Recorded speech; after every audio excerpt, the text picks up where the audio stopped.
Welcome, Coyote fans, to Week 10 of Keys to the Game with Coach Miller. Of course, we're brought to you by Uvalde Chevrolet. They've been a proud sponsor all season. Well, we're at the end of the season. Yeah. Week 10, it didn't ring all morning, and now it's ringing. Week 10, I know last week was a challenging week. We spent a few minutes on that, and then we'll get into all the implications of Week 10 real quick. But give me your thoughts on last week. I'm glad it's over. As a routine guy, to miss a day of practice and like I didn't even have some kids didn't even have time to stretch Friday before the game. I thought our defense, as usual, played outstanding. Offense, we had almost 400 yards of offense, and I thought they did a good job of doing to us what we try to do to people. You know, they were snapping it under 5 seconds, and they were getting first downs here and there. So you kind of knew when DeVere made the field goal and he went up 2 scores that they weren't going to score twice. So I'm glad homecoming's over. I'm glad we won, and I got the opportunity to tell the guys, think about all that you've accomplished going into this last week with a chance to play for second, clinch the playoff spot, 4-1 at home, guaranteed winning record, all kinds of good stuff. So while it was a little frustrating during the game, we played well enough to win and move on to Somerset. Yeah, that we've had a couple games like that this year where it's felt like, okay, we won, we moved on. You kind of look at some of the stat lines, you go, okay, yeah, I'm pleased with that. But when you look back at the game, you say, man, we just weren't as sharp as we normally are. And, yeah, it's hard to say that when you have 400 yards of offense, but yeah. I think you can you feel that too. Yeah, I felt it. But I'm proud of the kids for going out and winning amid all of the distractions, because it seems like homecoming week is the only week where the most important thing's not the game. It was like all the other stuff. So, to go on and get a win against the team that we should have beat, I feel good about it. Okay. Well, what are some things from last week that you're trying to clean up a little bit this week heading into Somerset? So. We need to do a better job of scoring when we get in the red zone for opportunities. That's one of our goals we get stickers for, is score 100% in the red zone. We didn't do that the other night. And then we need to get the other team off on third down. They got a couple first downs on third and medium to long that I felt like if we just play a little bit better responsibility football against their option, then the game's not near as close as what it was. Yeah, that is a little different facing an option team. But, of course, we run the option a little bit. They were one-dimensional. I mean, you knew what they were going to do. They didn't have much of a passing attack at all. I think they were 0 for 3 or so. Yeah, and they couldn't block our front. I thought Aaron played especially well. I think he had 12 tackles. I think 11 were solo. So, if they're one-dimensional and then they can't block your front, that's bad news for them. It's nice to know that when you're watching from the stands that, hey, they are really challenged in one area of the ball. Could be offense, defense, whatever, and you feel pretty good about your chances in the game. But then the flip side, you turn around and you're going, yeah, we're missing some opportunities here and there. And so I think your sentiments kind of they were kind of echoed in the stands a little bit. I'm sure. Yeah. It'd be nice to have Abraham back this week. Although Jared, I think I had him for 17 carries and 155 yards. I thought he played well. But to have them both would be good this week. Yeah.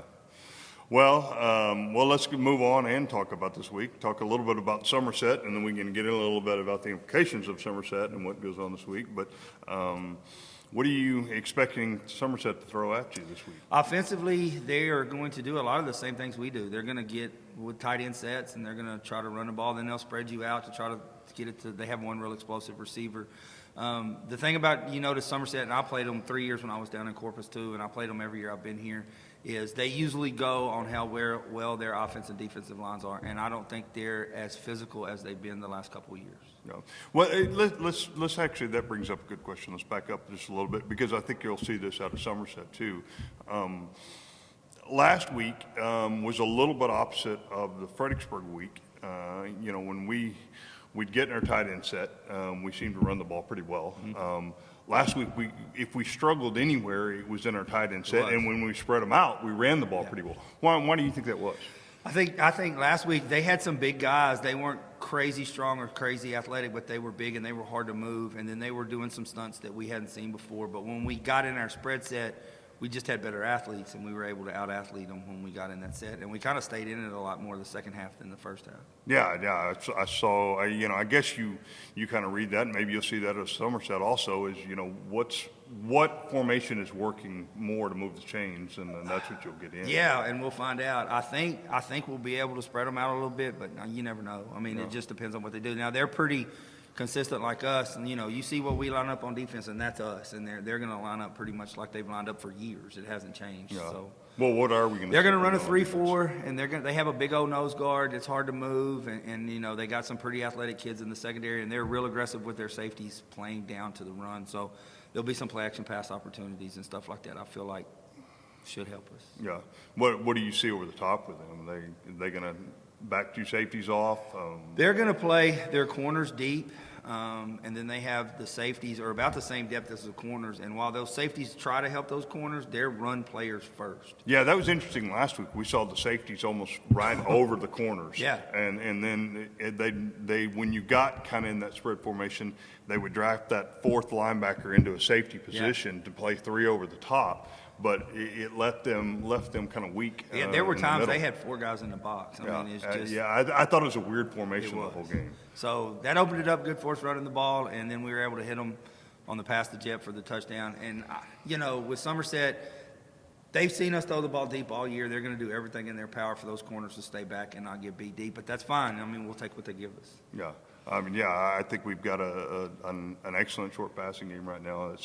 I think your short passing game last week, I think y'all were 6 or 7 or something like that. I mean, really efficiently Good doing reads, it. good throws, and then yards after catch. I thought it was really good. And, what is encouraging is we held Bernie, I think, to 58 yards rushing or something like that. Bernie had over 300 yards rushing against them last week. Yeah. So, I feel like we can push them around a little bit and then hit them when those safeties get way too aggressive. Okay. Well, I know there's not much love lost between Uvalde and Somerset. I know there's no love lost between Coach Miller and Somerset.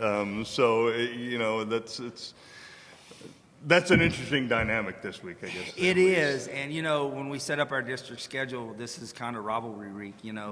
Us and Somerset, Kennedy Memorial, and those guys, and they don't like us very much. We don't like them very much. So it's going to be fun, and it's going to be a lot of implications on this one this year. Yeah, too. a lot on the line Yeah. for both teams. Why don't you talk about that a little bit? Well, first of all, if Fredericksburg can beat Bernie, which I don't think they will, but if they do, and the winner of that game is one of the tri-district champs, and that would be awesome, where we came from 2 years ago.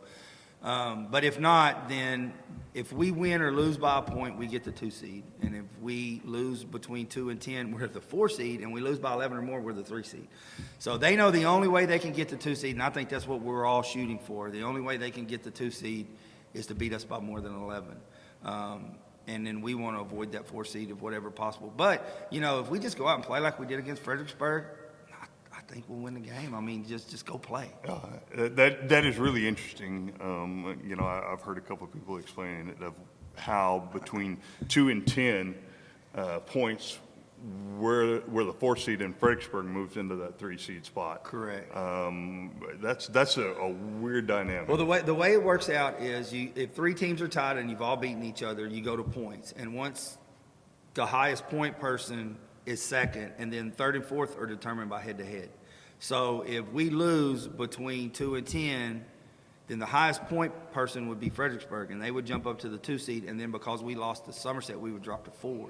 Now, if we lose by more than 11, that puts Somerset as the 2 seed because they have the best points, and then we would go head-to-head with Fredericksburg, and we beat Fredericksburg. So I don't like doing it that way. I think when you do it, once you go to points, you should have to stay at points. Big debate when we set up the district rules this year, but I lost, and then we went back to doing it this way. Yeah. Well, that's interesting. I mean, obviously the goal is to win the game, and then we're Correct. 2 outright. Yes. We are the 2 seed, without a doubt. 2 seed, 7 and 3. I mean, that would be, and then to beat everybody in our district besides the number 1 team in the state, that would be really good. Well, it sounds like on the flip side of District 13, which will be District 14's matchup, they have equally as much chaos going into it. So we possibly have 4 different opponents coming from there. We could play anybody from Davenport to Taylor to Burnett to Lampasas. If we secure the 2 seed, I feel like it more than likely will be Burnett. But if Taylor beats them, it'll be Taylor. And then if we're 3, we'll play Lampasas. If we're 4, we'll play Davenport. Unless something crazy happens in those 2 games, which it shouldn't. All the games will be at Bernie, whoever we play. We've got that field reserved. 3 of the 4 have agreed to Friday night. Taylor, we haven't discussed Friday or Thursday yet, so that hopefully will be taken care of today. So not next Friday in Bernie, hopefully, unless it's Taylor, it might be Thursday, but I like Friday games better. Yeah, you and me both. Well, I mean, not to get too far ahead, I mean, you know, we do have our last regular season game this week, and Kyle fans, if you can get to Somerset, it'll be at 7 o'clock over in Somerset, and if you can't, please tune in to UvaldeRadio.net, and you can catch all the games there. But we'll see you next week, regardless, and hopefully we're talking about the number 2 seed and playing Burnett up in Bernie, and of course that game will be a big game also. So it's great to have 2 big games right here at the end, at least 2 big games. Yeah, and it's fun. You know, I don't know if it's the cool weather or who we're playing or the implications. The best 2 practices since I've been here have been the last 2 days. Wow. And it's been, like they have too much juice. They're driving me crazy. So, It's been a while since Uvalde's played a game of this magnitude. Yeah. The final game of the season too. You know, maybe we played for the last playoff spot a couple times, or you know, it's been, of course, seniors' last game, and you know that's always big. But to come down to the end of the wire like we are, that's really that says a lot where this program is. yeah, right now. it's awesome. It's exciting, and I tell them all the time, like Fredericksburg, Somerset, playoff games. That's kind of why I still do it. You know, these games are what we've worked for 3 years now. All right. Well, congratulations and good luck, Coach. We'll see you Friday night, and then be back with you next week. Yeah, sounds good. I'm all right. ready to go. Thank you, Kyle fans.